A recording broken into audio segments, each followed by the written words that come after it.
proudest day and the proudest time in the seat of a rally car, because that day and that hour and those minutes, I got the bit between my teeth.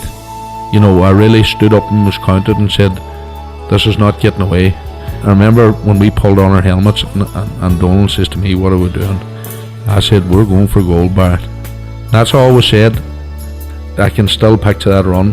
That was just the best run ever.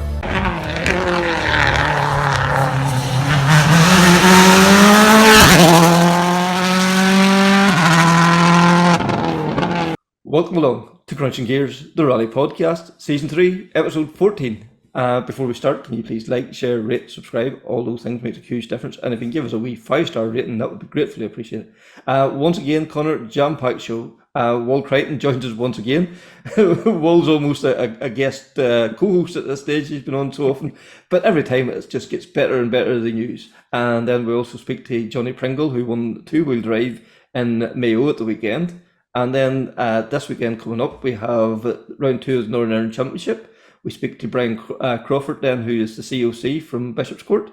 And then round 1, winner of the Micra Challenge, Peter Dowds, joins us. And he's joined with Jordan Hone. Jordan's going back to his Micra days as well too, so that will be something, it's a great chat. And then something different towards the end as well. We often hear about the Targa rallies in Northern Ireland as well, so we often wonder what they were about. So I get a chance to speak to Ronan from Enniskillen Motor Club, who's running their first event. It's going to be called the Castle to the Summit, and just kind of get a feel for what's involved in the Targa rallies. And then Rally Jameel is happening out in the Middle East now at the moment. And we have 2 competitors out there now, is Gretchen and Patricia, and we're going to hear what's involved out there as well too. So I think something a wee bit different this week, which is always great, and that's what we're always about, Connor, is getting the different angle on things. That's it. Look, it's lovely to get all these different stories and also the different aspects of rallying too, because, you know, it's not all just about the WRC or the Irish Tarmac Championship. You know, the Targa events are very important. It's a gateway in, you know, and the same as the Micro Challenges and the juniors, you know, it's a way and a place for people to start in the sport and get a feel for the sport. That's for sure. And like, you know, I jokingly referred to like Wall as one of our new co-hosts. Like he has, like, every week, it's just the news keeps getting better and better. Look, it's a phenomenal 2024, and it's only just got started. You know, for Will and Liam, every time we've spoken to them recently, it has been one good news story after another. You know, the fact that they're undertaking the WRC2 campaign. Then we heard they were off to West Cork. Yeah, so it's just been great news. So again, with the chance to catch up with him to hear what the latest iteration of his career is. Yeah, like going on now to do join M Sport now for the BRC, along with, you know, like Max McRae and Gary Pearson as well too. You know, which I think is brilliant as well too. So, and then not only that, but like, he has 2 new roles as well. And like, this is the thing with Will, he is such a personable guy as well too. He presents himself so well as well. He does. Look, he comes across really well. You know, he's well spoken. He can talk the talk as well as get in a car and drive. You know, he's the perfect package in that sense. Yeah. So I think no point in us telling you all about it. Let's hear from Will. William, thanks for joining us. Great to catch up with you again. And, you know, once again, more news from you as well. Yeah, I seem to be on here quite often. So yes, thanks for having me on. It's nice to be sharing some more good news. So we'll start off. Firstly, you had a busy weekend in Mayo. You were announced the road safety ambassador along with Aoife Raftery. Yeah, Motorsport Ireland have launched the road safety initiative for 2024, and Aoife and I are road safety ambassadors. So yeah, it was a nice opportunity when we were asked. You know, obviously we are all very lucky to rally on the closed roads, which is controlled, and I guess when we're traveling between stages, we have an opportunity to, you know, our responsibility just to lead by example and try and keep everybody safe. You know, we all need to look out for each other. So yeah, it's a nice role to have, and I think we're going to do a lot of things throughout the year to try and promote that. And as well as that, you were on the stages in Mayo, but you were in the safety car basically rather than actually competing. Yeah, the weather was brutal, so I was very happy to be in the safety car rather than the rally car on Sunday morning. Fair play to everybody who braved the conditions, but Yeah, it was a really interesting, weekend and insight to how it all works behind the scenes and the communication between all the event organizers. So I was traveling around with Aidan Harper in the spectator safety car. So yeah, it's those guys do a tremendous job, and they have to be, safety has to be the number one priority. So can't take any risks. And I guess traveling around with Aidan that day and seeing how everybody works together, it makes it clear, So yeah, they all do a fantastic job, and that was only a 1 day national rally, which was ran very well, and a lot of work goes into that. So what it must be like then when you get to your Donegal or West Cork when you've 3 days and huge crowds, it's such a big organization, and there's hundreds or thousands of people behind the scene that make it happen. So yeah, big thanks to everybody. And William, when you're competing, you're in a cocooned environment, you're hurtling down the road, helmet on, you're very focused on what the next bend or the next corner is. But is it an eye opener when you're in the safety car as the stages are getting set up and spectators are picking their vantage points? Yeah, I guess, from a competitor's point of view, all you're worried about is setting the fastest stage time. So from the weekend, as I said, I got to see a whole different side of it. And yeah, the safety aspect of it, after a couple of stages traveling around, and we had the safety plan as well. So you could see where bails were set for, to if you were to go off the road, trying to protect you from anything dangerous. So some things I probably didn't want to see, to be honest. You don't see these in the recce, but yeah, for spectators, obviously the place that you want to stand is where you can see the rally car, and that's often quite a dangerous position. So yeah, I just urge spectators whenever they are out and about to try and think about where they're standing, and if a car was to go off the road, are they in a safe position, and do they have somewhere to get away to protect themselves? So yeah, and of course trying to take all the advice from the marshals, because we'd be lost without all those guys and girls. Like, when you're on the stages and you're in full rally mode and listening to the notes and trying to get into the flow of it, like how close to being on the edge are you? Like, is there a huge gap there between getting away with it and it all ending up in upside down in a field? Yeah, unfortunately, rallying's one of those motorsports that hero to zero can happen very quickly, and uh, like I think some of the guys said, sometimes we're not in control of the car. Obviously, we want to be the majority of the time, but things happen that we're not. And when you're trying to push to the limit, set the fastest stage time, mistakes can happen. So, um, we can't predict where the car will go or what will happen in the event of an accident. So that's why spectators always need to be thinking from that side of things and just trying to keep themselves as safe as possible. So, yeah, it's very important. And I think going forward now, that's just something that everybody needs to think about.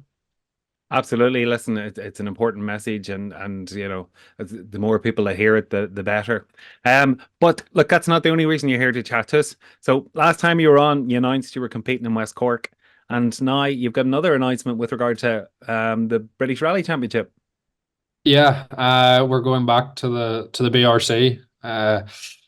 Yeah, it's really good news. Liam and I have nice memories from the British Championship. We won the Junior BRC obviously in 2021.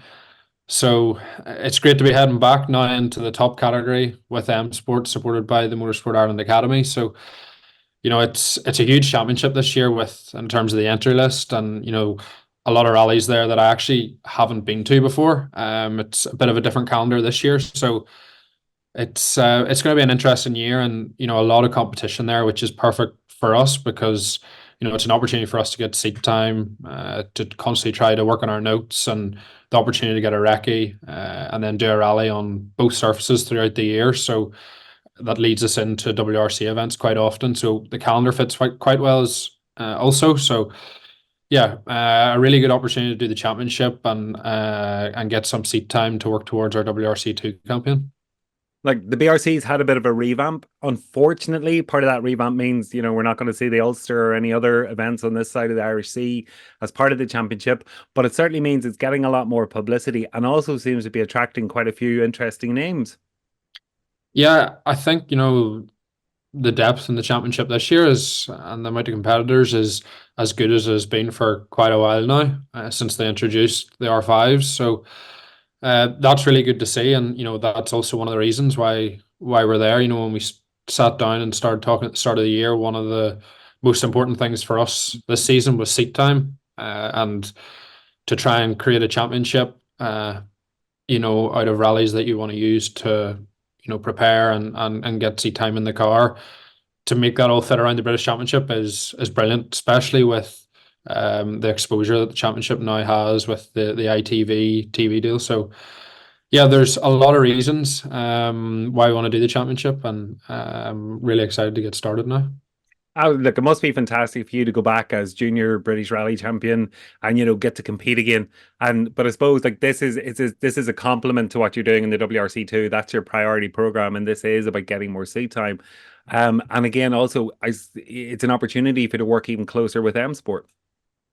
Yeah, the WRC2 is our priority, but at the same time, the BRC it's a big championship, and whenever I was back doing the R2 and the 208, whenever we made the jump to go from Ireland to the BRC, it was a huge step for us. So now to be going to the championship in the top category car, it's if you look at it that way, it's a big step from where we were not that many years ago. So, but yeah, the WRC2 is our priority, and the competition there is so high.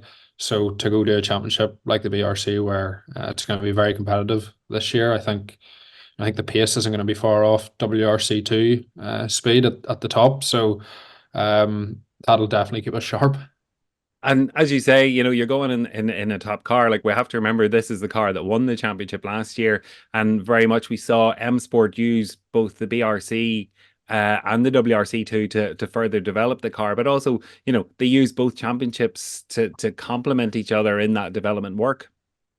Yeah, the calendar fits quite well for the rallies that we want to do in the WRC2 for that, and to work them with M Sport in the BRC as well. It builds that relationship and knowledge with the car. So yeah, I think it'll have a lot of benefits, and already working with the team in Sweden, it's went really well. So to move now to West Cork, and then straight after that into the following weekend to the British Championship, I think just seat time is something that really is going to hopefully bring me on, and I just got to make the most of this opportunity now.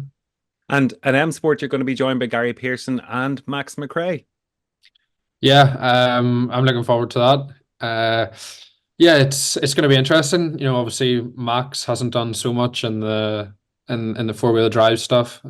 So it's nice to see him make that step as well. And obviously Gary has good good experience in the BRC over the last few years. So yeah, looking forward to working with the guys. It's always nice to have a couple of teammates around you in the same car to be able to bounce ideas off and learn from each other. So yeah, I'm really looking forward to that and trying to work together with the whole team.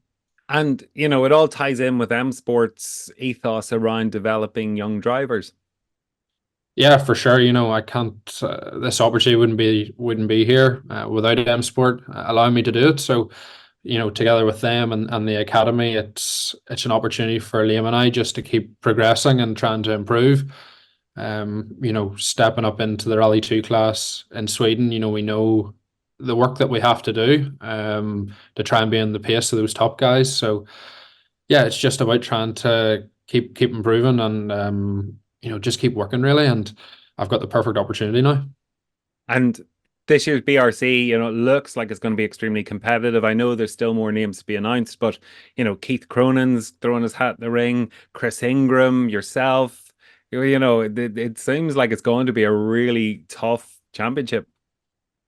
Yeah, there's a lot of fast guys there and quite a few British championships. So yeah, that's perfect for us. It's as I say, the speed I don't think is going to be far off WRC2. We saw that last year whenever Keith wasn't that far away from Formeau. So yeah, and even in West Cork there, you've got Matt and Keith and these guys that are going to be at the rally. I don't know how many British championships those guys have between them, but yeah, look, if you're not racing people like that, it's hard to keep trying to push yourself on. So, as I say, looking forward to it. Exciting times.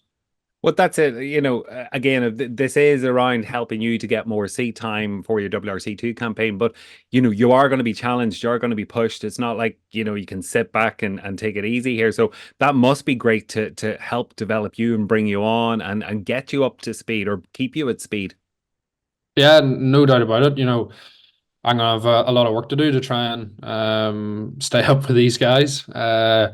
So yeah, it's we always see it in the BRC. I think that okay, the last couple of years there maybe hasn't been huge depth in the championship, but always the top 3-4 guys or whatever are on a very quick pace. So it's always been that way. I think now just this year that pace is still going to be there, but it's there's going to be 6, 7, 8 guys or maybe even more. So I think there's going to be a race there wherever you are, and like you said, that's perfect for driving Liam and I on. So yeah, looking forward to it. Working with the academy and M Sport for another big championship.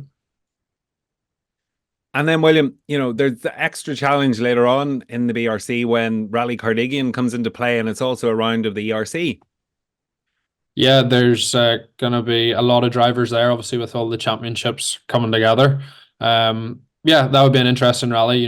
At that stage of the year, hopefully we'll have a lot more experience in the car, and we'll have a better understanding of where we're at, and then an opportunity to go up against some of the ERC guys as well. So yeah, that would be a really nice opportunity also. So definitely exciting year ahead there for Will and Liam. We keep saying it, but it's true. And like that to spice up towards the end of the season, Rally Cardigan, I think that's going to be a very interesting rally. Also then at last weekend was Mayo, and like first stage, half the top 10 was gone. It was a crazy rally, it really was. And like, Mayo Motor Club, in fairness, pulled together a good event and difficult conditions, Connor. Oh, look, torrential rain in the lead up to the rally, and it just left for shiny tar and mud. Very, very difficult conditions. And we saw that, when you see the likes of Josh Moffat getting caught out, it's bad. That's for sure. That's for sure. And it should be said, Sam getting the one too. Great to see Sam biting the one in circles as well too. He's took a wee bit of a step back from rallying theirs last year too as well. And to see him back competitive, and said had the feeling back in the car again too, which is great to see too. So I think it's going to be once again we're going to say it, an interesting year ahead. I think could just see maybe a couple more winners this year, which has to be for the benefit of everybody. Look. The more in the mix is good for everyone, and it's good for the spectators, it's good for the competitors themselves, and it shakes it all up a bit. And delighted to see Sam back, and back to winning ways. As you say, between business and other things, he's been preoccupied. Did a bit of a stint in the Starlet just to keep his hand in and enjoy the crack. So it's great to see him, having competed over the last while, just to get out for the fun. Yeah. But for him to come back and take a win in very difficult conditions, if he's going to stay at the whole championship, it sets it up for another interesting dogfight between the two brothers. That's for sure. That's for sure. And then in the two-wheel drive, then too, Johnny Pringle taking the one as well. And Johnny said, chatting to him, he's delighted just to be back at the sharp end as well too. So let's hear from Johnny. Johnny, you had a fantastic run there in Mayo on Sunday. Good to get back and good to be, at the sharp end of the times again as well. Yeah, look at we decided this year that we needed to get back to the championship. I felt we needed to get back to the championship, and the national border is great. You go everywhere to see and every part of the country, and you make notes, and it's good to get back to a pace like that. And Sunday we expected probably maybe try to push for maybe a top 3 in the modified, and look, we came away with the win. It was great, yeah. Yeah, and everybody was talking about how difficult the conditions were. Stage 1, we've seen they took out half the top 10. It wasn't that it was raining all day. It was probably the conditions. It was a lot of overnight rain and the conditions leading up to the event. But in fairness to Mayo Motor Club, they kept everything running pretty much on time. They kept the train going. Yeah, no, they did. It was mayhem that first stage. The shiny tar and even towards the end of that stage was very I know during the day they had they had to change that up a little bit, and they had to end that stage, shorten it. But Everton kept running. Everton, they got the stage, that stage 4, I think it was cancelled, stage 5. Then it ran, even though there was a lot of road mileage to get out to that one. It always kept going there. Yeah, no, they moved things around when they had to, and it worked out okay for them. It was, yeah, look, the conditions were very trying for everyone there, all right. And like you said like about the national championship, like you go to these different areas, and it's not the same stages you're on all the time. Like you go to like Mayo, it's a different area. You go to Donegal, you go to Cavan, you go to Monaghan, and like so like you can't even be familiar with the stages either. So it's a real good test of your pace. That you're not going and competing against local specialists nearly. Yeah, no, and that's what we enjoy. Like I enjoy that like as well. Like, and that's probably we've got gathered speed through the years through that. Like you go to different parts of the county and the country there, and a three right is the same as a three right in Cavan. It's in Galway, in down in Bantry. Like it's good like to familiarize yourself with these roads and learn. You're learning all the time with them rather than going to these. Look, I like the other events, the Donegals and that, but it's just hard. You go to some other places like Killarney to be on the pace of maybe the likes of Rob Duggan or Conor Murphy or that who know them stages probably a good bit better than I would. Yeah, and like at the first how we can put this, like the pace on Sunday, like you were going there against Mark Alcorn, Gary McPhillips was back with a new car and all that too. Like those are guys that will go hard no matter where they are in the country as well. And to be at the sharp end with them must give you good confidence as well. Yeah, it does surely. Yeah, look at it's like that. Like Mark there, he travels. Damien Tourish, Gary, they're all traveling. They're all fast men anywhere. Like and they make their notes and when you're competing with them and you're close to them, you can't ask for much more than that. Yeah, and do you still get a great buzz of coming off the end of a stage and seeing that you've nipped a few tenths off Mark here, and Gary's maybe nipped a second off you there. Like do you enjoy that side of the competition as much as them? Oh yeah, we do. Like Sunday was very difficult because you came off the stage thinking you could be 20 seconds down, 20 seconds up. You didn't know really because it was so hard to watch the road and see where there was grip and where you could push and where you couldn't push. But yeah, look, to get the buzz there and trying to be, when you're getting close to where Mark was there and you're 0.1 of a second here and 5 seconds, okay, he took off me in stage 3. We were then probably looking to get a bit of a push on stage 4. Now he didn't finish that one. I think he had an issue there with a throttle there, but we didn't see him in the stage. We were pushing on anyway. Yeah, look, when that happened, it changed things a little bit then during the day. Then do you nearly almost not that you're lifting off, but it's a different battle you're having. You're obviously you're watching Gary coming close behind you, but and John O'Duggan, another man who has come on leaps and bounds now in the last few months as well too. Yeah, no, Jono and Gary there. Yeah, look, Gary, they weren't too far away. Jono there put in some great times there as well. Now he got caught out there with a couple of nominal times there, which sort of probably it ended the battle there towards the end of the day because when Tommy Doyle sort of went off, we got a nominal time. Unfortunately, Jono didn't. So that's sort of when that was all sorted out and we went into the last 2 stages, we had a lead there of maybe over 20 seconds. So when we knew that was sort of the way it was going to be, we sort of just had to manage the lead for the last 2 stages. So there was, we knew we could maybe even drop a little less than half, like a second, a K really out of the last 2 stages. It was just, but there's a bit of work into managing it, like as well, like so. Is that almost more difficult than driving on the limit? People often say, "Oh, you start to hear the pop, the bangs and the thumps in the car." Is that true? Do you start to get panicky? It is like, and even it's braking too much, like, and you're actually the brakes there on the 7th stage were sort of starting to fade there. I was getting a bit of brake fade because I was actually braking too much. You're just. It is difficult to get that measure, but then it was quite slippy on stage 7, 8, I found. And just look, I didn't want to go off and do something stupid with such a lead. Either there was no point like in risking too much. Yeah, and like you've got the new car that you said you've been building at it now for 2 years and you got it out last year. Like you had, a few years ago you had the top line 2.5, but like even in that few short years, this new build. like there's been advances. Is it very noticeable the advances even behind the wheel? Probably not that much. It's probably just everyone, like the cars are really quite similar. Like now, there's not much difference in the spec of them. Either you have a Millington or you KGP. Gearbox are quite similar. The running gear is the same. The weights of the cars are generally the same. It's just everyone's putting more input into it. Like everyone's hungry to win. It's it's a big class, big, and everyone loves the experts. And look at it's it's it's one of the it's just a different it's a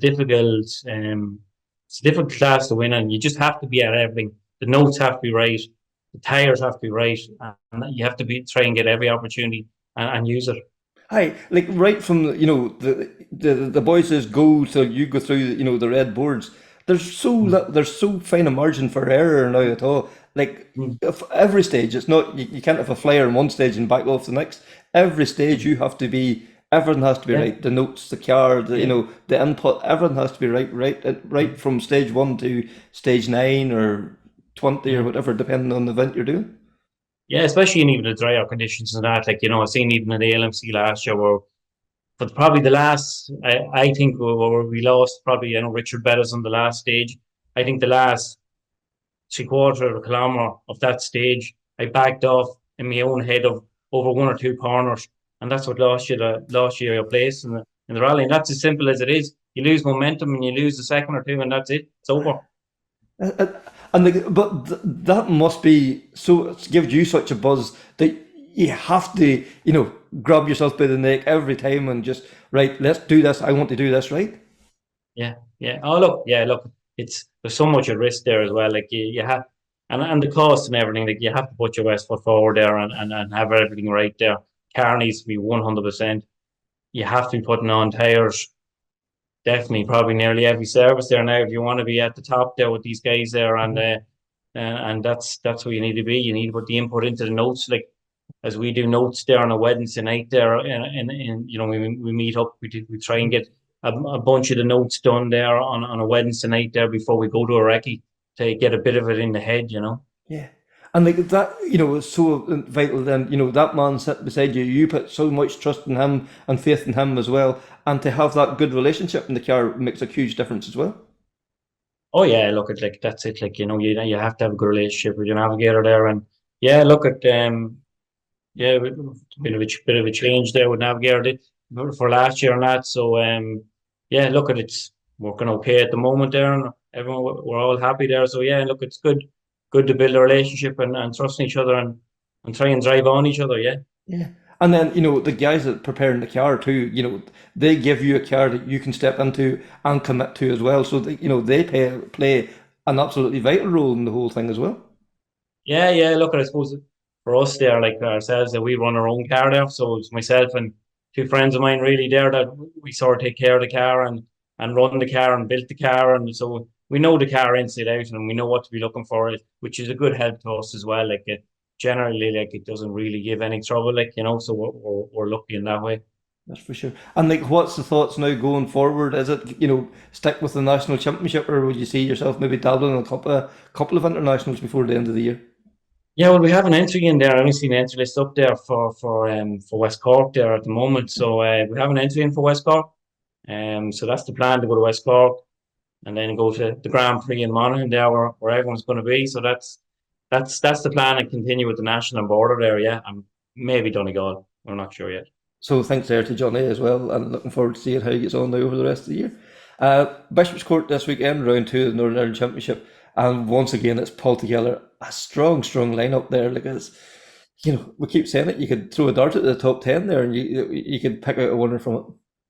Look, every year it proves to be a popular event, and what do you call it? It's always a popular round of the Northern Ireland Championship, and as you say, like a stunning entry list once again. Yeah, and like we've seen the results of their new improved media package there from round 1. Like the YouTube program they produced is excellent, I have to say, and you can see the qualities involved in that there. From this like Stephen Watson from the BBC's involved in that as well too.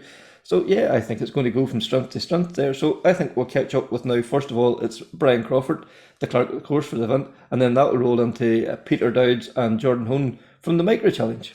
Brian Crawford, COC for Bishopscourt this weekend. You've put together a fantastic entry once again. Yes, we've been very, very lucky. We have obviously made a lot of changes down there this year. I'm not sure whether it's the Northern Ireland Championship on the way up, or whether it's what we have done has helped. But yes, we're starting. I think it's 88, 89 cars. So that's as many as it's been for a good while. So yeah, it's great. It's great. Yeah. Because you mentioned there, like the Northern Ireland Championship, definitely it's on the way up. We've seen that in the first round in Kirkiston. The numbers is good, the quality is good there as well, definitely. And it's looking really promising for this year. Well, now to be fair, the Stage Rallies Committee, which I'm on actually, and the championship coordinator there, Gavin Campbell, they've put together a great package this year for the media side of things. They've Stephen Watson on board there doing the commentary on it. And that all stemmed from the Micras, which the Motor Club promoted too. That was a knock-on effect from that. And brought that in. McGrady Insurance has been brilliant. They're sponsoring the Northern Ireland Championship and helping us to get that package together. The clubs have put input into it themselves. So they've got the whole package together. And I think even tonight there was a bit on the 6 o'clock news. Yeah.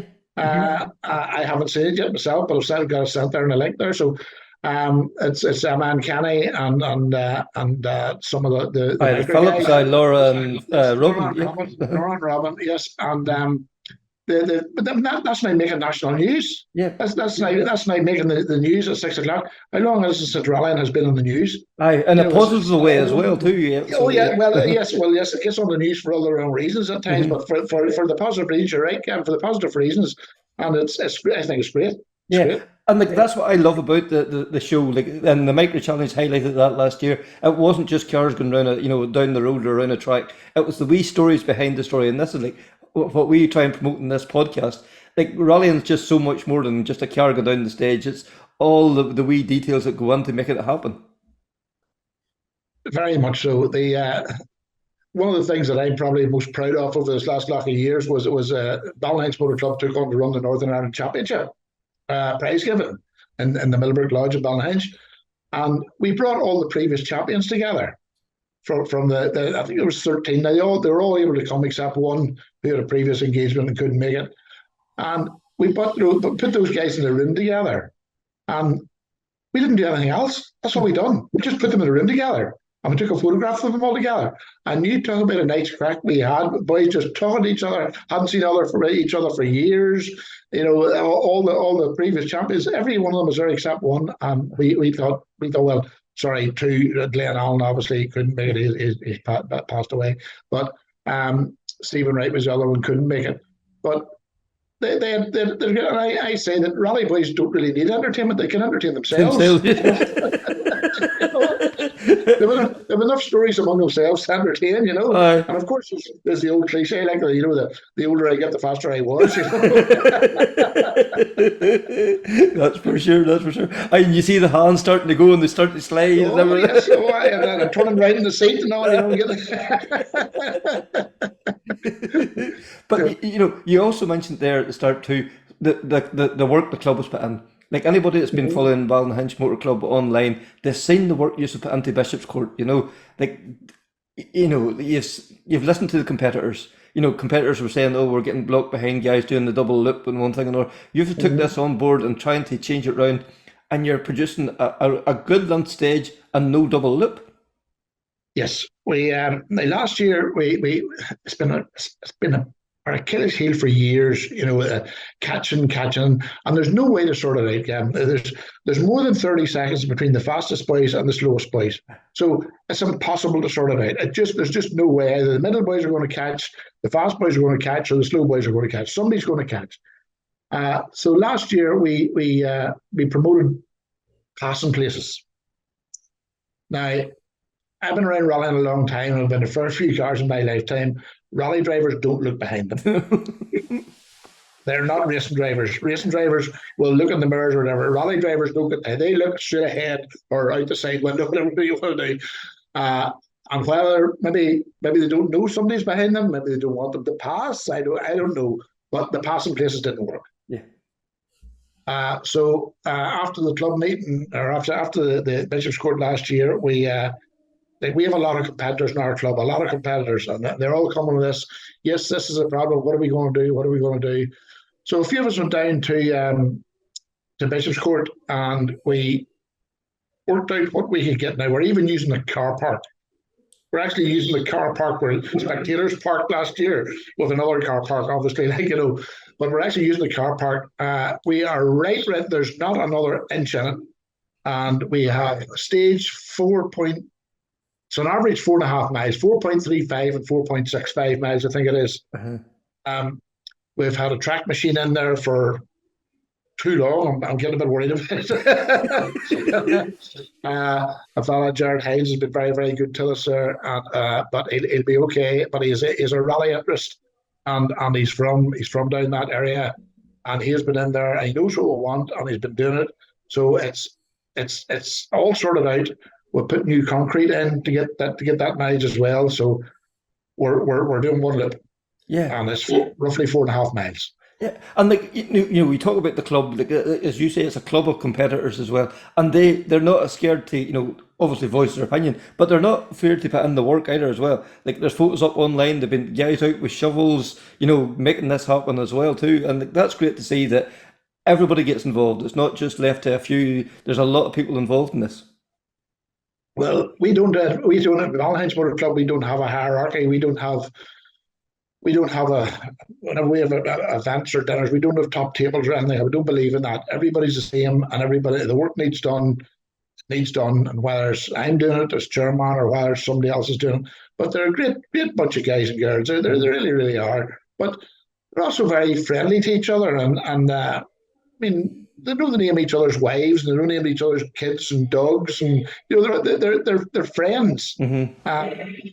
We've also had a marriage come out of Valentine's Motor Club, there's all sorts, we'll get all sorts of things going, but it just works. It just works really, really well. Mm-hmm. Because the Down Rally last year, I think really typified that. Yourselves and Rafael and Motor Club worked together, but the reception that the guys got coming over from the British Pro Tire Championship, but even for the likes of myself going up there, you walk into the office. And you were mid-felt welcome right from the start, Oh, Kevin, it's great. Thanks very much for coming up. We appreciate you taking the time. And we just, even someday, as you say, remembering your name and welcome you there. Like, we touches like that, things like that stick in your mind.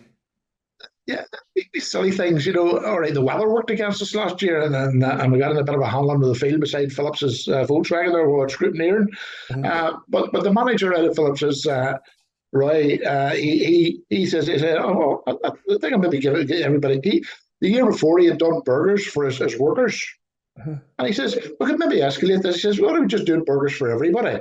And he says, right, well, yeah, if that's what you want to do, we just give out burgers, just give people burgers.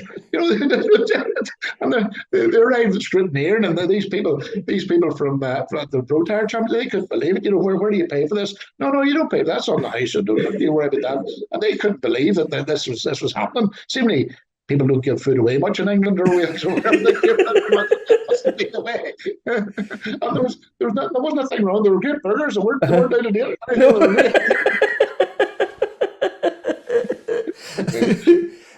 But Bishopscourt now at the weekend, as I said, we said earlier, still a competition, still a lineup, and right throughout the field,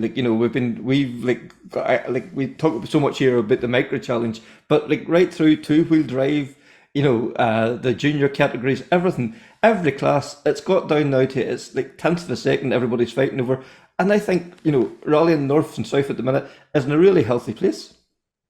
Well, that's the big thing. Now, I'm not sure of my figures here, Kevin, but I have a funny notion. We have about 10 people coming up from the south to do the rally, which is virtually unheard of. It's normally the other way around. The northerners go down south to rally, but we have guys now and girls coming up to do the neck of those now. Whether it's a shakedown for West Cork or whatever it is, it doesn't matter. They're still coming. They come to do the event, yeah. But 5 years ago, they were saying, No, we're not going up there. They're too hard on the cars. You need the NCT, MOT, whatever you want to call it, and all this crack. But it seems to be working now, and they're coming up tonight, which is great to see. They're very, very welcome. That's for sure. That's for sure. And then we know rallying. We need sponsors, and you are so lucky there. Yusuf is a good strong sponsor there behind your as well Racing Rally, who are putting their Trojan work they're doing this last couple of years. Raymond's just onwards and upwards, isn't he? No, we have had a fairly close connection with the Rabbit, a very close connection with Raymond. Even whenever he was originally a manager in Charleshurst, Belfast, in the Parts Department, and I got to know him then through working at cars, obviously myself, and then he took on this venture, and then of course he moved in to DGM's premises down in Carryduff. And now he's brand new premises down in the middle of Lisburn with a load of space, and the stock of stuff he is carrying would make your eyes water. It really would. And Raymond is just Raymond. He's just easy. You ring him up. We had a quick discussion about would you be interested in sponsoring? But I know, but nothing's a problem. Even in the down rally again, kind of forklift, we're very blessed there too. Where they're I mean, Raymond's a member of Bally's Motor Club as well, as is Davy Greer. These guys are all in house, and it just makes it so easy whenever you're not trying to explain what you're doing to somebody. It's somebody who understands what we're doing. It's you speak the same language, and that makes it easier. Yeah. But Raymond is going great there, and that stuff he's doing at Atlantis Cup and stuff there now. It's brilliant, fantastic. It hasn't been seen in these shores for years, that sort of thing, like in the prize monies, but brilliant. And as well as that, it's not only is it we always used to see our competitors have to go over and do the BRC. Now it's going to be part of the Tarmac Championship and part of the BRC. And it's as much here as it is across the water, and that's great too, because that gives Irish rallying such a boost as well. Well, Irish rallying, I think is booming. I think maybe the Celtic Tigers back again. Coming back for another roar, it seems to be going well, but to say Raymond's stepped up to the mark, and say he's obviously very, very good to us, and we really do appreciate it, and say we like to try to get the competitors to give back to those who support us. And it's the same with McGrady Insurance and Northern Ireland Championship. Guys, give McGrady a crack at it there. Tell him you're part of the motorsport fraternity, and try and get something back. Give something back to them. For sure, yeah. And what time does the rally kick off on Saturday morning? Then, if people want to come along and have a look. First car's away at 9 o'clock. The last entry into the circuit will be last entry into the circuit will probably be 8:30, and then it'll be sealed. That because it actually goes right up to the gate this stage this time. It's £10 to get in per person, and under 16s are free. Excellent. Car park is up the top, and you'll be allowed across down into the service area. So. There's really nothing more to that. You will actually be able to get out in between the stages. There'll be marshals at the cross. They have to cross the actual stage, so there'll be marshals at that crossing point to get you safely across if you need out. Yeah, and obviously, pay attention and do as you're told by all the officials and marshals on the day. Very much so. We try to run a fairly tight ship down there. There'll be no bicycles for competitors after 9 o'clock. Or any transport at all, any wheel transport at all, apart from the rally cars, obviously. The reason being there's an insurance clause in there for Bishopscourt, and it's very, very dangerous. Whenever cars are even taking over, bicycles up behind you, or these scooters now are up behind you, and somebody gets hurt. I mean, that's the last thing we want, is somebody knocked down. And people say, got knocked down by a bicycle to be all right. Bang your head on the concrete of the ground, just it's just a handle. Just something we don't need. It's just something we don't need. And the other thing we're going to be fairly tight on at Bishopscourt is warming, tire warming. We can't have cars driving around the service area. It's just so dangerous. It's just so dangerous. Yeah. So, just a couple of days away now from Bishopscourt, and we didn't get a chance to catch up with Pete Dowds, the winner of round one of the Micra Challenge. Pete, you had a great run in Kyrgyzstan. But then Kevin was quite a surprise to me now. But like I was, to be fair, at the start of the day, I said to Stevie, my brother, how we're getting on here, what we're doing. Just say we'll do our own thing, see where we are. Because obviously Andy Bush has joined in. Andy's got a lot of experience in the front wheel drive and with rally, and with Stanley has a wee bit more mileage under the belt, and I just wanted to get round through the first stage to see where we were, and I was absolutely shocked. Now, okay, we had a bad first stage, and so did Wavy. And to be right behind him on the first stage, I started to laugh to myself, thinking this could be funny. But you're not meant to beat the boss man, like. But no, it was good from the first stage. We sort of clicked in, and it went our way. But it was good. It was good. We did have a bit of a spin on stage 4, but no, it came good. No, I'm happy. Points make prizes, Kevin. Isn't that what they say? That's what, yeah, you have to be there to finish. And the great thing is, like, you've been here since the inception of this championship. You're one of the guys that helped to build it. For you to take the one, that must make it even sweeter. I don't know about that. You know what I mean? Like anyone's good for anybody. Like I was never ever joined this to be at the front. I joined it for the fun and the crack, and obviously having all the boys out together. That's what I think is good about it, because there's a bunch of cars now. The first round wasn't that well supported, and I know it's the start of the year and people still getting ready, but and it shows now coming into Bishopscourt, there's now 9 cars, but there's more building. There are people getting in touch every day about. There's a boy actually just texted me an hour ago about wanting to join the standard class. So there's people coming on board, and it'll be good to see how it turns out by the end of the year, what sort of numbers. But I think there's 15 cars out there that could easily join up at any time, which for anybody, as we said at the start, that is there's a race for anyone at the front, the middle, or the back of the field. That's for sure. And Jordan, you've got sucked into the battle. We know you started out in the Micra. Well, we're going to say all those years ago, but it's not that many years ago. But like, you have seen that progression. You started out in all track, then you took to the roads, and you worked with the Micra right through. And you're parking up the R5 this weekend, and you're going back to the Micra. I would, well, I don't know about going back to the Maker, but not at that time. No, but looking forward to it, Kevin. It's looking forward to it. It's great to see what the Maker Challenge has become over the past couple of years. The support that they're doing and everything they're trying to make it work. The great promotion that they're doing, and some of the sponsors they've brought on. It's great to see, and yeah, no, looking forward to having a bit of fun this weekend. Yeah, because they're so professional in their approach to this all, the way it's promoted, the way that, the attention to detail.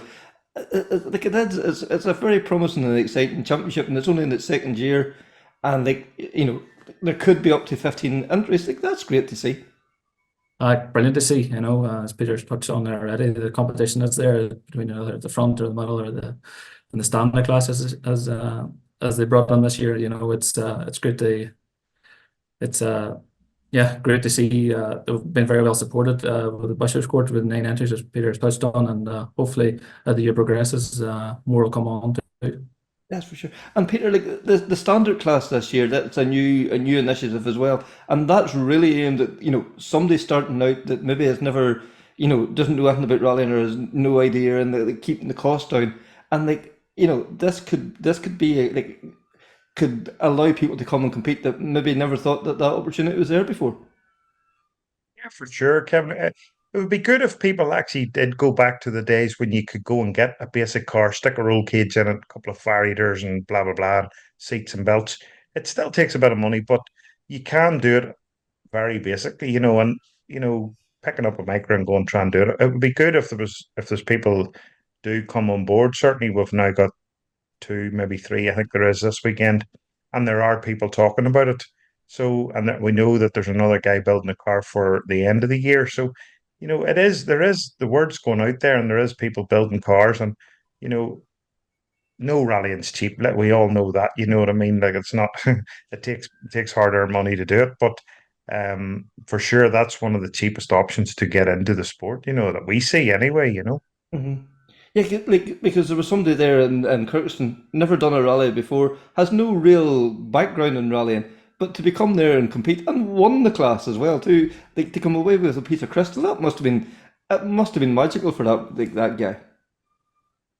For sure. He's big motorbike man, big motocross guy. So I think they've been looking at it for a while, and last year they were studying the stories and seeing what the crack was, and came down round to a few of the rallies. So it's great that they've actually come on board and got a car out. Jonathan's he was very keen, and they had a ball between the two boys. They had a brilliant day. So that's only good.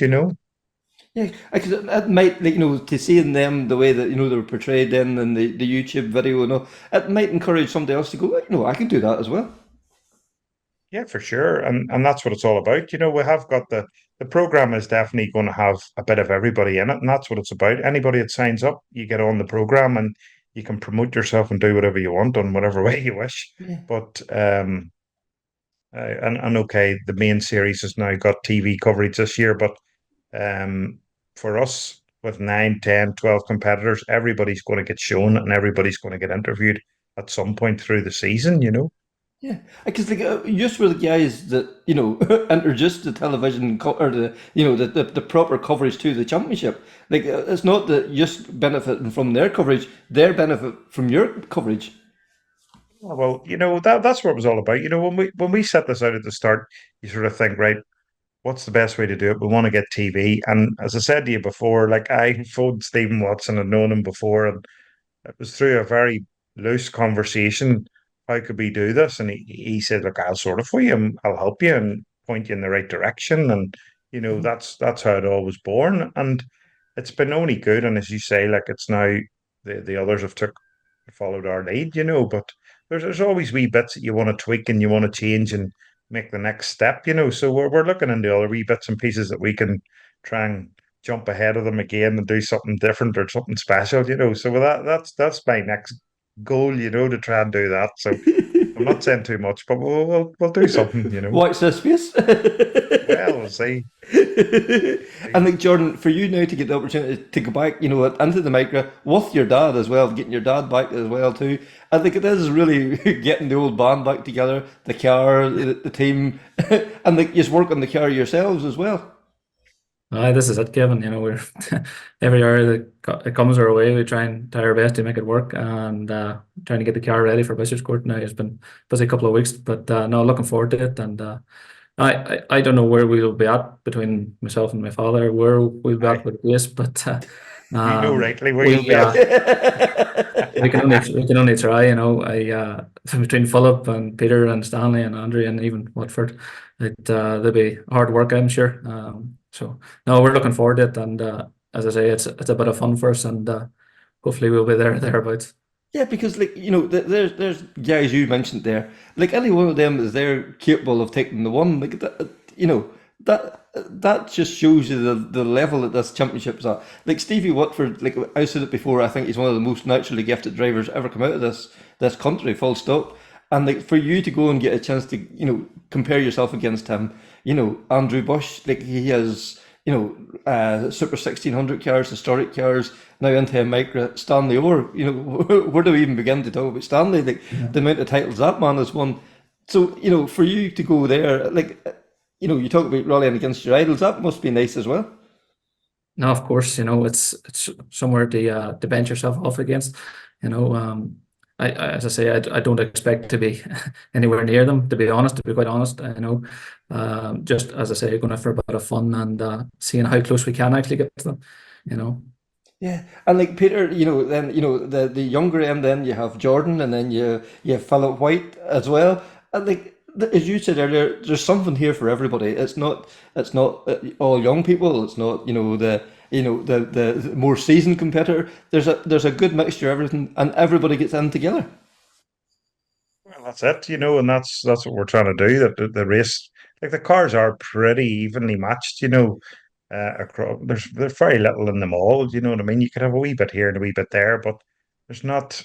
There's nothing worth talking about, and it does come down to driverability, and how you get round the stages, But I don't know now. This is definitely going to tell the tale on Saturday where everybody is and where everybody's going to be. But Fraser Mulholland's trying to get his car sorted to come out as well. And he's another very fast driver that will be in the mix. There's absolutely no question that he will be there or thereabouts, because the brand new kit car getting built, and if they can get it going today or tomorrow, I think they're still going to try and enter. But that's another person coming in on the whole thing, and it's very good.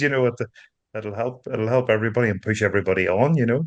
Yeah, and then we should mention Kirkeston as well too, or sorry, Bishopscourt as well. They're trying something different this year. We're always used to the two loops around the track. They have utilised the full potential of Bishopscourt, and it's going to be a single lap. And a lot of the stage hasn't been used before, or there's new surface on it. The club has put in a massive effort into this. Yeah, for sure. Like, obviously that's our local club, and it's been talked about for a long time how to bring it on and how to push the boundaries in the place. And there's huge work has went on there, and obviously thanks to Bishopscourt for allowing it happen. But there's huge effort going on that infield, and a lot of resources went into it, and it can only do good. And I really hope the competitors enjoy what has been done, because it's completely turned the thing upside down, and it's not that there's a couple of bits down that obviously on the main track are the same, but when you see what's been done and you sort of hear what effort's been into it, it's can do nothing but good, and everybody in the club's pulled together to help make it happen, so it's very good. Yeah. And Jordan, I'm sure you're the same as me. You've been watching on social media that the work that's been going on. Like Ballinhinch Motor Club, they tend to always pull something out of the bag. In conjunction with Rough Island, the Down Rally was one of the standout events from the last few years. And Bishopscourt, they're always striving to be different and better every year. No, definitely, Kevin. They definitely seem to put an awful lot of effort, and have to commend it for them. What they're doing with Bishopscourt this weekend, and running a single lap in a race event, or a racetrack event. It's has to be commended. They've obviously listened and to a lot of competitors' feedback, and what they've done has to be commended. And I'm really looking forward to seeing what it's actually like. Hopefully it's not all these Ballinhinch people who have been setting it up this past couple of weeks and familiar with. Hopefully maybe from it unfamiliar for everybody, but we'll see how it goes. Yeah, and Pete, the thing about the Micra Challenge is, there's some really great names there involved in the sponsorship of the event as well too, and that's vital for people starting out, and even seasoned competitors as well. They need if it's a jar of oil at the end of the event, if it's a tire, it's all those wee things that makes the difference between being out at the next event and not being out again. Well, that's it. We've been able to really push on and ask around everybody we know, and try and get lots more people involved. And obviously now this weekend, for the Hosier prize of 2 tires for any runners on them, like that's brilliant. You know what I mean? And we can only keep pushing for wee bits and pieces to come in like that. The oil, the money, it all helps. I was just raging the last time I got nothing in person, but sure, listen, we got the points, so but I just didn't get any of the others. But no, it's very good, and hopefully everybody gets a bit of something through the year. But there's not too many other events that are giving money back to competitors or giving anything back. So I think it's only good, and if we can get more and there's more sponsors come on board, that's what we need to do, is put it back out to the people. It's not about putting it into the pot and just leaving it for the Micra Challenge or for the motor club or whatever, but it's to go back out to the people, because that's why we've sort of made the thing up, and it's much better. It's good crack too. Stand right and see who gets the £150 or gets the £100 or. Thanks very much there again to the boys, and best of luck at the weekend. Ronan Cox from Enniskillen Motor Club joins us next now to tell us about Castle to the Summit. It's a Targa rally, and we want to know what exactly was involved in Targa rally and all, and they seem to be getting more and more popular, so we thought we'd find out more. Only a few days away now, and Enniskillen is going to run their own Targa rally for the first time. Ronan, you're one of the organisers, and it's a big undertaking for yourself and the team. It is indeed, Kevin. We took it on there probably last summer on ourselves to run this rally that we're calling the Castle to Summit Targa Rally. And I suppose that the background of the name is actually, it started at Leacarn Castle in Irvinstown, and it's heading over to a mountain over towards Temple called Braher. So that was where the name come from, the castle to summit. So yeah, big undertaking by the team. There's a small team was trying to get this off the ground, and there's Mark Thompson, Joe Neal, and myself, kind of the key 3 people behind it to bring the entry-level rally into Fermanagh. Yeah, and like for somebody like myself that has never been to a Targa rally, we keep hearing, this is the introduction to rally. This is, a great way of getting involved and seeing what motorsport's all about. Tell us a wee bit about Targa rally and what is the appeal? Well, I suppose the appeal mainly for Targa rallying is that it's very cost effective. It's the cheapest form of rallying that you can do, and it's very relaxed atmosphere, and basic rules of it are that you can land in a car that has been more or less that has come off the production line. So there's very little modifications that should be done to the vehicles. So you can literally land, so long as your car is taxed and MOT'd, you can land and do the event, basically. Yeah, and like that, we tend to forget now that rallying has become so, like even the most basic classes now, there's so much costs involved in one thing and another. And this is an opportunity, and it's not just young people, this is at all age groups to come and get involved and take part. Yes, indeed. In fact, there's quite a few rally men who, when I was rallying 10, 15 years ago myself, there's quite a few guys that I know are actually doing these Targa events. They're starting to come back to it, and it suits, as well as it being very cost effective form of rallying, you don't have to put weeks on end of preparation into your car. So long as you've 4 tires on the car that are staying up, you land here, obviously you need to do a bit of preparation, but it's nothing to like the amount of work that goes into the rally cars nowadays. So yeah, that's the big appeal, that you can land in the morning, have a great day's fun and enjoyment, and go home, relatively early that evening, about 4 or 5 o'clock. You're heading home. Yeah, and that's the one thing that I always seen with Targa rallies. Any like videos or photos you see, everybody's enjoying it. The smiles and the faces of the crews and everything. It's just It seems to be a day of just pure fun. Pure crack. It's like a bit of sliding about, and that sometimes that's nearly forgot about in rallying now because it's all about times and one thing and another. And it's not the same pressure on you with Targa rally, I'm guessing. Well, exactly. I was going to say, the pressure that's involved with all these sports now, like the Targa rally, and I do some of the Targa rallies myself, and once I get through scrutiny, my thoughts. My next thing is, what about the breakfast? There's usually with the Targa rallies, there's a breakfast included with your entry fee. So that's all I personally need to be worrying about. The next thing I get through the scrutiny is, I wonder what the breakfast is. So yeah, it is. It's so relaxed. It really is. And it really is. A brilliant form of sport to get young people. Like in Targa rallying, you can actually have anyone from 12 years of age up to navigate with you. So it's an excellent form of a motorsport to bring young competitors into it. Yeah, because Aaron Johnson, I think he started in kind of the night version of this in Northern Ireland too, 15 years ago or whatever too. So it shows you that the progression's there. Like if you get in early and start, you can go on. The next thing you could be sitting in the World Championship in a few years' time. Yeah, well, it's actually possibly just before COVID. Aaron actually done an event. I think it might have been Cookstown.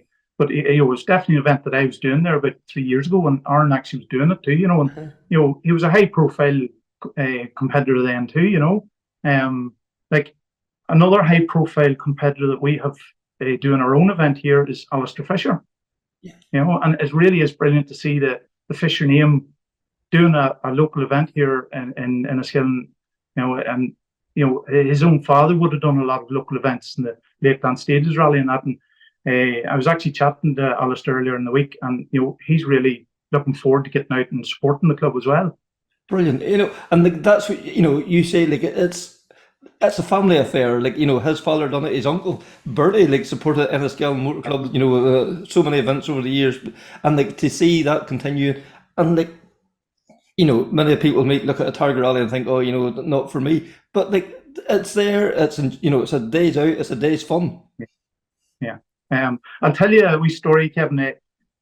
Mark, the CEO of this event, he was doing the Targas about a year and a half before I was doing them. He kept at me, Ronan, come on, do these events. And I said, I have no interest in them, you know. And his navigator couldn't sit with them, so I ended up going sit with them. And that's where I got the bug for these, you know.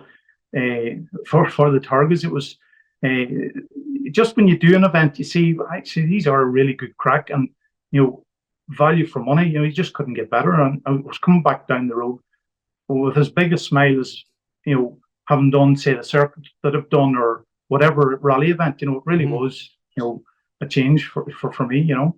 Yeah, and like, you know, I suppose like this event now is on the weekend of the Paddy's Day. It's the 16th of March. The event runs. 16th, yeah, Saturday. Like, yeah. You know, where, if you know, for somebody that wants to go along, have a look, where would you suggest would be the best place to come and have a nose?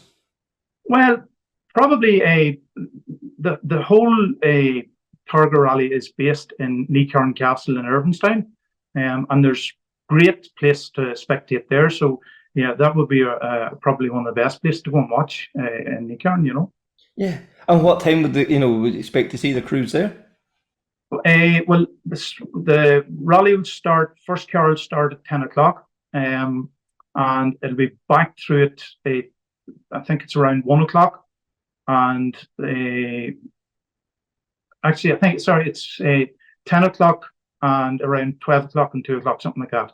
Oh, yeah, and like that, you know, you can go there, have your fun, go up the street then for your cup of tea, your lunch or whatever, and come back and see some more competition as well too. Yes, so exactly. It's really family friendly as well. Yeah, exactly. Yeah. And the thing with these Targa rallies, they're maybe more so in Northern Ireland, but they're so popular. Like, there's a whole series of these all across, nearly every club now across Northern Ireland has run one in some shape or form. Well, yeah, that was another reason why we thought it important to try and get one off the ground here, was that Fermanagh was probably the only county that didn't actually have a Targa rally being run, and we're approached Enniskillen Motor Club to see, could we try and do this and get it up and going, and we've had the full support, and yeah, they are unique. Like, we have some brilliant competitors coming up from Dublin, and they're traveling the whole way from Dublin to do these events up in the north, and we've had great support from them. Like, we've had Dermot Carnegie, who is an absolute legend in his own right, and he's doing the event, and there's Frank Lenihan and Eamon Byrne, and they've all their entries in and given us support to do this. Mm-hmm. Yeah, like, that speaks volumes. A brand new event, and when you have drivers of that caliber prepared to come and try the event out, that shows that they have faith in what you guys are providing. Well, the pressure's possibly on us now. They've done their bit, so we have to do ours now. And like, we all know, rallying, you need sponsors to make this happen. And you took a kind of a wee bit of a novel approach to this. You're going out, rather than an overall sponsor, you have each test as a sponsor for it. Yeah, we actually, I was just counting there earlier, we've 18 sponsors. So obviously, all these events, they can't go ahead without any sponsorship, and we've been really, really well supported with all the sponsors. So we actually have two unique things. We've Modern Tires are actually giving us vouchers, and what we're going to do with them, we've decided to give the top 3 in the 2 beginners classes. We're going to share those vouchers out with the 1st, 2nd, and 3rd in class 5, and 1st, 2nd, 3rd in class 6. So we are. And also MX5 Parts are giving a small donation. So we're going to select one stage among ourselves. We'll not tell the competitors which stage it is, or test, I should say. And whoever is fastest over that particular test, there'll be a wee voucher for the MX5 competitors. Mm-hmm.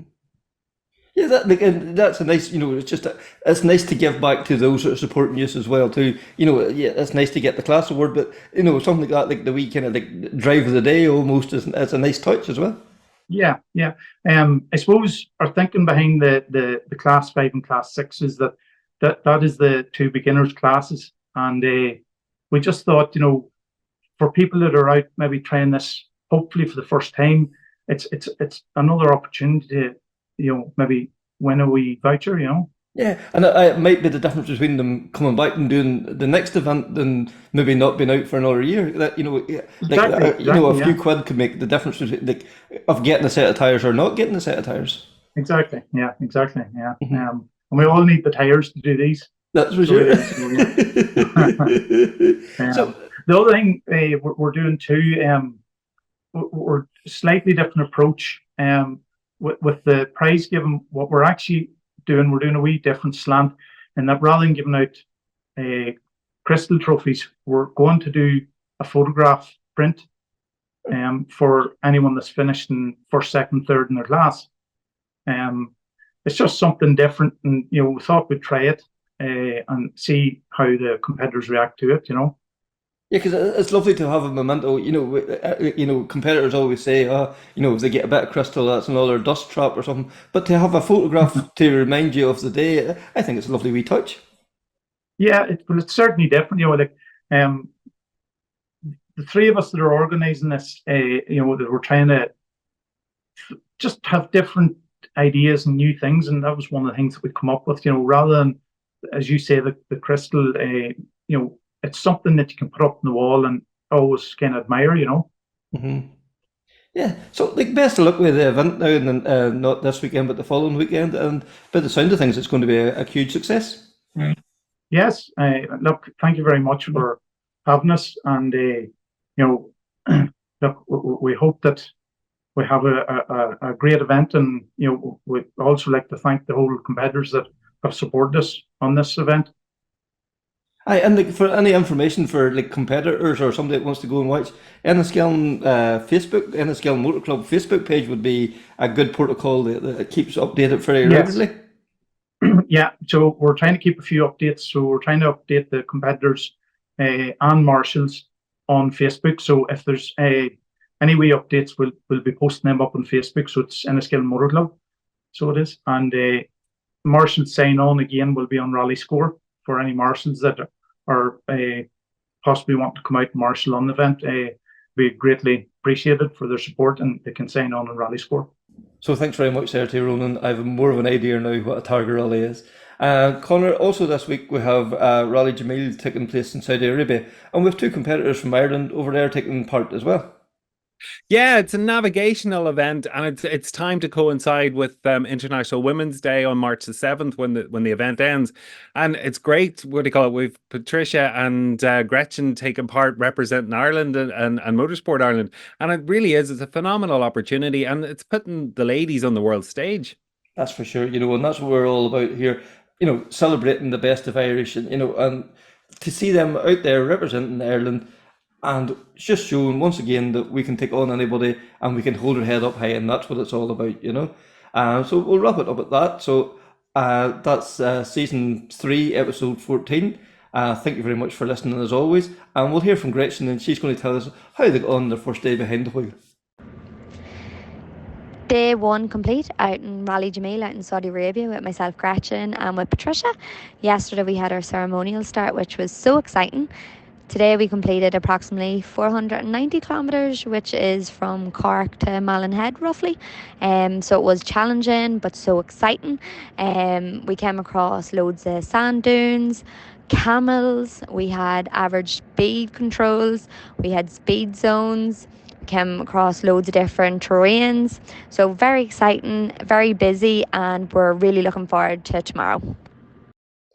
After we recorded this episode, we got the news that Josh McErlean and James Fulton are going to compete in the WRC2 in a Talk Sport Skoda. What a fantastic opportunity. Connor got a chance to speak to Josh last week. So without further ado, let's hear from Josh. Josh, thanks for joining us. And I believe you have some news. It's good to be back on, Connor. Some news heading into the new season. Well, you could say it's started already, but yeah, we've got the opportunity to join TalkSport World Rally Team, driving a Skoda Fabia Rally 2 RS and the WRC2 Championship. starting from Rally Portugal. So yeah, it's an exciting time ahead. Excellent. And how many rounds are you looking at? So it's a full WRC2 campaign. Starting as Portugal, as I said, and going from there to Sardinia, to Poland, Latvia, and into the fast rallies over summer. So yeah, we've got good experience of the rallies we're doing, and that's the plan to capitalize on that. Excellent. And then, I'm sure for yourself must be delighted you won't be alone from this side of the water in the WRC2 campaign with William being there as well. Yeah, it's good to have a lot of Irish support and obviously competitors in the championship.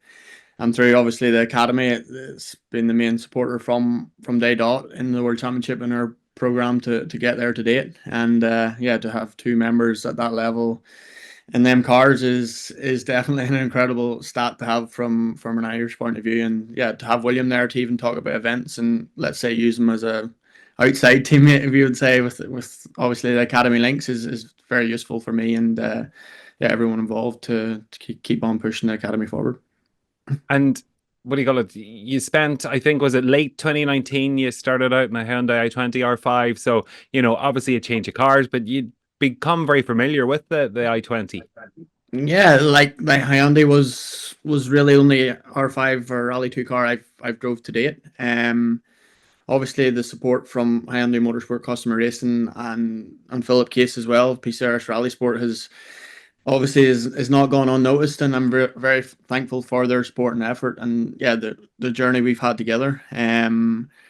Sometimes all good things have to come to an end at some point, and yeah, it's been a real good journey and ventures we had since, let's say, Rally GB in 2019 with, it was actually a Melvin Evans car back then, and yeah, to end last year and in the rallies we did do, it was a big year last year with Philip, and what we've learned, what we've developed over them years is a credit to him and his team. So yeah, I'm sure motorsport's a small world, paths cross all the time, and I've no doubt that'll cross again. And look, we've seen you develop and come on leaps and bounds over the last couple of years in that Hyundai, but change to the Skoda, do you think there'll be much of a learning curve there to get to grips with the new car? I think it's like anything, you have to it takes time to get onto these things, but we've got a good testing program ahead of Portugal. It'll be good to go and meet the team and have workshop days, and yeah, get to know everyone in the team, get the communication started and the relationships built, because yeah, WRC is a big circus, and to have that relationship a good relationship from the word go is definitely key to starting the year off well. And Talk Sport, we've seen what they've done, the last couple of years, and effectively running the Skoda Works, a semi-works team as such, or more or less it is. Like that's big boots to fill there walking into Talk Sport. Yeah, there's no doubt it's a big program, it's a big team, and yeah, what they've done in WRC over the past 5 years is incredible. It's probably the most successful, let's say, collaboration with Skoda and Talk Sport to date in WRC2 to have the results and championships they have. But that's why we wanted to get there, to get into this team and to get to the next level, to understand, let's say, what the people at the front are doing and that get the knowledge from that. Because yeah, okay, we've been leading the PCRS team for 3 years now, and there's no one really in front of me. We've been learning all at the same rate, let's say. So to get someone that is ahead of me, and let's say in terms of performance, speed, teammates, information and data from testing is probably crucial to bring me to the next level of performance and consistency, because it's fine margins at the minute. I think we're like 0.4, 0.5 seconds a kilometer within the top runners in WRC2. So if we can find anything in that there, that'll be key for good results this year. And as you say, it's about learning, and it must be really exciting, like, to think, you've got Oliver Solberg as a stablemate as such, like, and we saw the pace he was on in Sweden, so a lot to be learned and a lot to be picked up from the likes of Oliver. Yeah, there's no doubt about that. Oliver and even Gus Greensmith and Pierre-Louis Loubet is 3 Rally 1 drivers. They've been to the top. They know what it's like. They know how to set up cars, how to communicate with engineers, how to communicate with the team, and to pick up on that there within that within that environment will be crucial for me to capitalize on and get the most out of it. But yeah, it's an open team. Information will be shared, and that's the bit I'm most looking forward to. And look, seat time is key between WRC events. Will you have an opportunity to do maybe some national rallies or something around the world to get some experience?